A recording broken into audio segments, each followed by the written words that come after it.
So this is how I made my baby's pap from the scratch. This is me blowing off the chaff from the corn and the millet and guinea corn. I just blew off the chaff and selected it, and then this is the end product of it after selecting it. So from here I'll be moving over to add water. This is me adding water to the already sieved and selected grain. After adding water, I make sure I add a lot of water to it, and then I covered it to wait for it to soak. So I'll be keeping it now, and then this is the first day after soaking it. Then I washed it and changed the water. This is the second day. I'm also going to do the same thing. I'm going to change the water, and then I'm going to re-soak it again until when it is ready for grinding.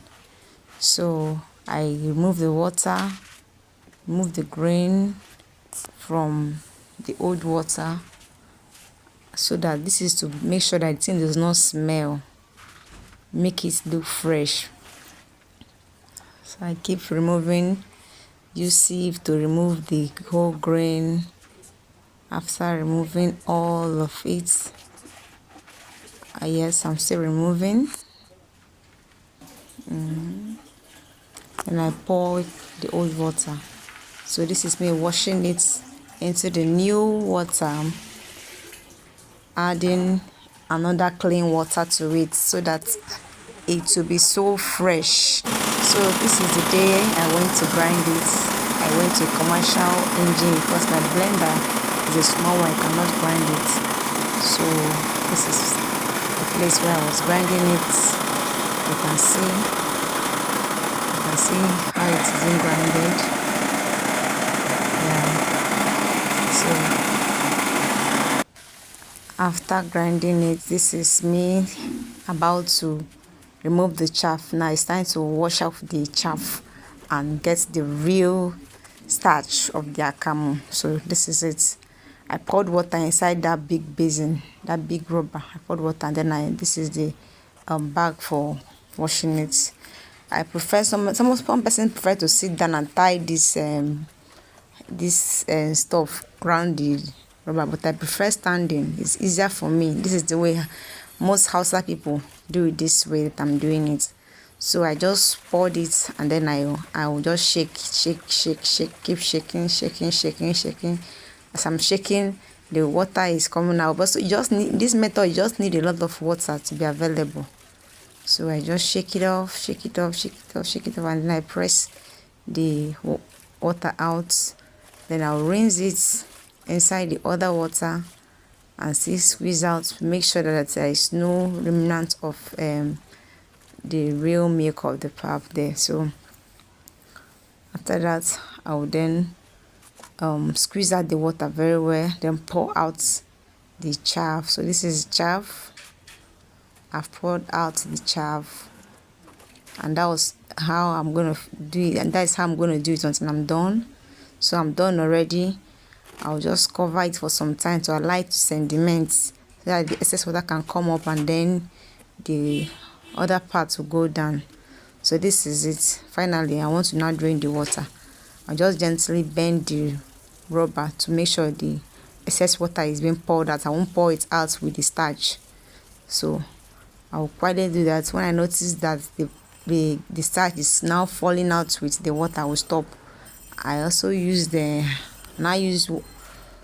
plate to try scooping out. I also noticed while doing that I was also taking part of the starch. So at the time I got to stop, and then I started pouring it inside the muslin bag to make sure that the whole water goes out.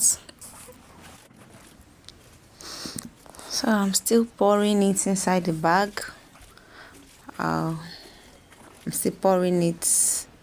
I'm still pouring it inside the bag. I want to pour everything inside there. I want to pour everything. So this bag now will help me now to bring out the excess water slowly without wasting the starch for the pap.